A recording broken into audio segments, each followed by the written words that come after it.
O poder, ele tem uma arquitetura, uma geografia quase que invisível. Existe toda uma neurociência que explica por que certas salas, certos escritórios, simplesmente ativam o estado de alerta na gente antes mesmo que uma única palavra seja dita.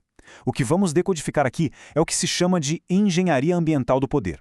Basicamente, é a ciência de como configurar um espaço físico para, de certa forma, hackear a percepção humana e estabelecer autoridade. E isso, de forma imediata e, eu diria, incontestável. Pensa um pouco nisso. Alguém entra num ambiente e, em questão de milissegundos, o cérebro dessa pessoa já mapeou toda a hierarquia do lugar. Isso não é intuição, não é achismo, é pura biologia. É uma linguagem não verbal que passa batido pelo nosso córtex racional e fala direto com o sistema límbico, sabe? A parte mais antiga e instintiva de nós. Hoje, a gente vai traduzir esse código. Para entender como projetar poder hoje, no presente, a gente precisa acessar nosso código-fonte evolutivo. Nossos cérebros, por mais modernos que sejam, ainda rodam um software bem antigo, um software que foi forjado lá nas planícies da savana. E lá, a equação era muito simples. Controle de território significava sobrevivência.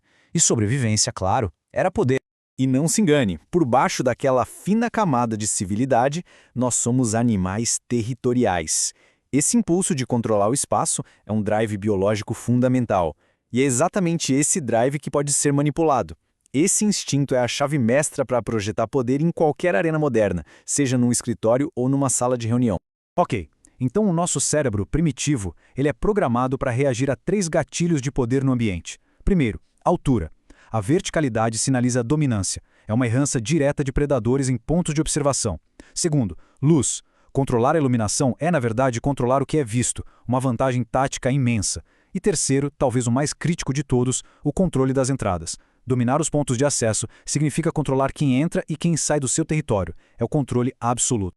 A posição de poder absoluta, ela basicamente replica a lógica do predador alfa lá na savana. Costas protegidas por uma barreira sólida, como uma parede, e uma linha de visão total sobre a entrada do território. Isso concede o que a gente chama de soberania visual. Quem consegue monitorar todas as variáveis sem ser totalmente visível, detém o controle tático do ambiente. É um princípio primal e letalmente eficaz.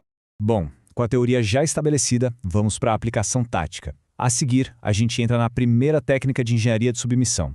É uma manobra totalmente não verbal para manipular o espaço e forçar uma resposta neurobiológica de submissão no seu alvo. Imagina a seguinte cena. Ao configurar o campo para uma interação crucial, a sua cadeira deve ter uma elevação sutilmente superior à da outra pessoa. Essa pequena simetria vertical já cria uma cascata neurológica. A posição de vantagem força o outro a angular o pescoço para cima, um gesto físico que o cérebro dele decodifica como deferência, como respeito. Já a posição de desvantagem, por outro lado, induz uma postura de submissão, enviando um fluxo contínuo de sinais de inferioridade para o sistema nervoso central dele. E aqui está o mecanismo-chave. O efeito não é só psicológico, ele é fisiológico, é visceral. A angulação do pescoço expõe a artéria carótida e a traqueia, que são as áreas mais vulneráveis a um ataque de um predador. Isso dispara um gatilho biológico de vulnerabilidade que o cérebro reptiliano da pessoa registra em nível subconsciente, ativando o estado defensivo antes mesmo que a conversa comece. Dominar a verticalidade é o básico. Agora, o nível avançado é dominar a distância. E aí a gente entra no campo da prosêmica. Mas esquece a definição de livro. Para nós, prosêmica é a manipulação calculada do espaço entre as pessoas. É uma arma de pressão psicológica. A tática prosêmica opera em 2 tempos, como se fosse um pistão. Primeiro movimento, invasão sutil. Você diminui a distância, violando aquela bolha de espaço pessoal do alvo para gerar uma pressão psicológica bem calibrada. Segundo movimento, afastamento brusco. Você recua de repente. Isso não cria só um vácuo físico, mas um vácuo de pressão que o cérebro do alvo vai tentar, desesperadamente, preencher. Olha o que acontece no cérebro ao invadir o espaço pessoal. Você aumenta a carga cognitiva do interlocutor.